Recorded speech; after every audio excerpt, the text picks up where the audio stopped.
আপনি শুধু বলেন লা ইলাহা ইল্লাল্লাহ, কিয়ামতের ময়দানে আল্লাহ পাকের সাথে ঝগড়া করে আমি আপনাকে জান্নাতে নিয়ে যাব। কাছে দাঁড়িয়েছিলেন আবু সুফিয়ান। আবু সুফিয়ান ডাক দিয়ে বললেন, নেতা, সারা জীবন আপনার বাপ দাদার ধর্ম পালন করে আসলেন, এই শেষ মুহূর্তে আপনার ভাতিজার ধর্ম গ্রহণ করে আপনি কি কলঙ্কিত হবেন? আপনি কি কলঙ্কিত হবেন? মানুষ আপনাকে ভীরু বলবে, কাপুরুষ বলবে। আবু তালেব ডাক দিয়ে বলল, ভাতিজা, আমি তোমার ধর্ম গ্রহণ করলাম না, কিন্তু তুমি আমাকে ভাতিজা মাফ করে দিও। নবীজির মন খারাপ হয়ে গেলেন। আবু তালেব যখন মারা যায়, কবরের পাশে গিয়ে নবীজি তারপরে দোয়া করেছিলেন, আল্লাহ, আমার চাচা আবু তালেবকে তুমি মাফ করিয়া দাও। আল্লাহ তাআলা ফেরেশতা পাঠিয়ে দিলে, এসে ফেরেশতা নবীকে বললেন, ইয়া রাসূলুল্লাহ, ইয়া হাবিবাল্লাহ, আপনি কার জন্য হাত উঠিয়েছেন?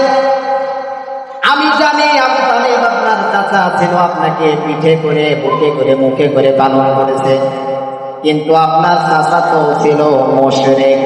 কারণ কোন নবী কোন মুশরিকের জন্য দোয়া করবে এটা শোভনীয় না, উচিত না। আপনি কার জন্য হাত উঠিয়েছেন? আপনি হাত নামান। নবীজি আবু তালেবের নবীজির চাচা আবু তালেব মারা যাওয়ার পরে তারপরেও নবীজি হাত উঠিয়েছিলেন। সম্মানিত ছাত্র ভাইরা, এখন আমাদের বাংলাদেশে শত শত মুশরিক মারা যায়, আর আমরা হুজুরেরা দোয়া করে ওই মুশরিককে জান্নাতে দিয়ে আসি। মনে হয় হুজুরেরা সকলে মিলে জান্নাতে দেওয়ার জন্য কন্ট্রাক্টে নিয়েছে, ঠিক কিনা কোন? ঠিক না ঠিক? হুজুরেরা দোয়া করে, কিন্তু যিনি মারা গিয়েছেন লোকটি হলো মুশরিক, এজন্য কোন মুশরিকের জানাজায় যাওয়া যাবে না। আল্লাহ তাআলা এজন্য নবীজির চাচা আবু তালেবকেও মাফ করেন নাই। আর একজন চাচা ছিলেন আবু লাহাব। এই আবু লাহাব নবীকেও এত ভালোবাসত, নিজের কেনা দাসী গোলামকে সোয়াই দিয়া নিজের টাকা দিয়ে গোলাম কিনেছিলেন। যখন ওই গোলাম আবু লাহাবকে না বলে বাড়ি থেকে বের হয়ে গিয়েছিল, বাড়িতে আসার পরে আবু লাহাব জিজ্ঞাসা করল, তুমি তো কোনোদিন আমাকে না বলে বাড়ি থেকে বের হয়ে যাও নাই, আজকে কেন বাড়ি থেকে বের হয়ে গিয়েছো? গোলাম আমি যে গিয়েছিলাম, আপনার ভাই আব্দুল্লাহর একটা ফুটফুটে সন্তান হয়েছে, আমিনার ঘরে থেকে আসলাম। আবু লাহাব এত খুশি হয়েছিলেন, এই দুই হাত দিয়ে ইশারা করে বলেছিলেন যে আজকে আমি তোকে ক্ষমা করে দিলাম, তোকে ছেড়ে দিলাম।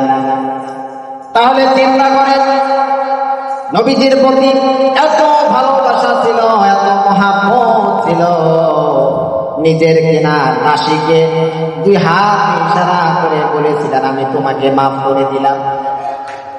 আবার আল্লাহ তাআলা এই আবু লাহাবের নামে মহান গ্রন্থ আল কোরআনে কারীমের মধ্যে আল্লাহ তাআলা গোটা একটা সূরা নাযিল করে দিলেন, তাব্বাত ইয়াদা আবি লাহাবি ওয়া তাব্বা মা আগনা আনহু মালুহু ওয়া মা। আল্লাহ তাআলা আবু লাহাবের উপরে অবিচার করেছেন। কেন? ওই যে পাহাড়ের উপর থেকে নবীজির দিকে পাথর নিক্ষেপ করেছিলেন, নবীজির উপরে ভালোবাসা ছিল, কিন্তু যখন মন মালিন্য হয়ে গিয়েছে, নবীর ভালোবাসা আদর্শ বাদ দিয়ে নবীর দিকে পাথর নিক্ষেপ করেছে। যেই দিন আবু লাহাব নবীর দিকে পাথর নিক্ষেপ করেছিল, তাফসীরে হাক্কানির মধ্যে আসছে, যদিও আমি তাফসীরে হাক্কানি করি নাই, তারপরেও আপনাদেরকে আমি ঘটনা বলছি। পাথরটা যখন নিক্ষেপ করেছিলেন, পাথরটা নবীজির গায়ে লাগে নাই, সামনে এসে পড়েছিল। আল্লাহ পাকের এটাও সহ্য হয় নাই। আল্লাহ তাআলা কোরআনের আয়াত নাযিল করে দিয়ে বললেন যে আবু লাহাবের দুই হাত ধ্বংস হয়ে যাক। এখানে প্রশ্ন হলো, আবু লাহাব যখন পাথর নিক্ষেপ করেছিল তখন এক হাত দিয়ে নিক্ষেপ করেছিল নাকি দুই হাত? বলেন বলেন, এক হাত না দুই হাত? এক হাত দিয়ে পাথর নিক্ষেপ করেছিল।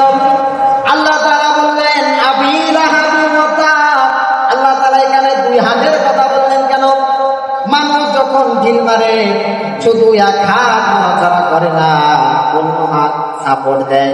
আল্লাহ তাআলা নবীর বিরুদ্ধে এই আশ্রয় নেওয়ার কারণে হাত দিয়ে সাপোর্ট দিয়েছে, তাও আল্লাহ তাআলা সহ্য করে নাই। এই জন্য আল্লাহ তাআলা কোরআনে কারীম নাযিল করে দিয়ে বললেন, আবু লাহাবের দুই হাত ধ্বংস হয়ে যায়। আবু লাহাব যখন নবীকে পাথর নিক্ষেপ করেছিলেন, ডান হাত দিয়ে নিক্ষেপ করার পরে বাঁ হাত দিয়ে সাপোর্ট দিয়েছিল। এই জন্য আল্লাহ পাক আবু লাহাবের দুই হাত ধ্বংস করে দিয়েছেন। এবার বলেন তো, আবু লাহাবের যদি দুই হাত ধ্বংস হয়ে যায়, আমার আপনার কিছু থাকবে? বলেন বলেন, থাকবে? থাকবে না। আল্লাহ তাআলা দুই হাত ধ্বংস করলেন, তাই না? মা আগনা আনহু মালুহু ওয়া মা কাসাব। আল্লাহ তাআলা আবু লাহাবকে যে সম্পদ দিয়েছিলেন, যে মাল দিয়েছিলেন, আবু লাহাব কিন্তু মন্ত্রী ছিল। আল্লাহ তাআলা আবু লাহাবের সকল মালকে বিফল করে দিলেন, মূল্যহীন করে দিয়েছিলেন। শুধু মালগুলাই না, ইমরাতুহু, তার স্ত্রীকেও ধ্বংস করে দিলেন। এখানে প্রশ্ন হলো, তার স্ত্রীর কি দোষ ছিল? হ্যাঁ, দোষ ছিল।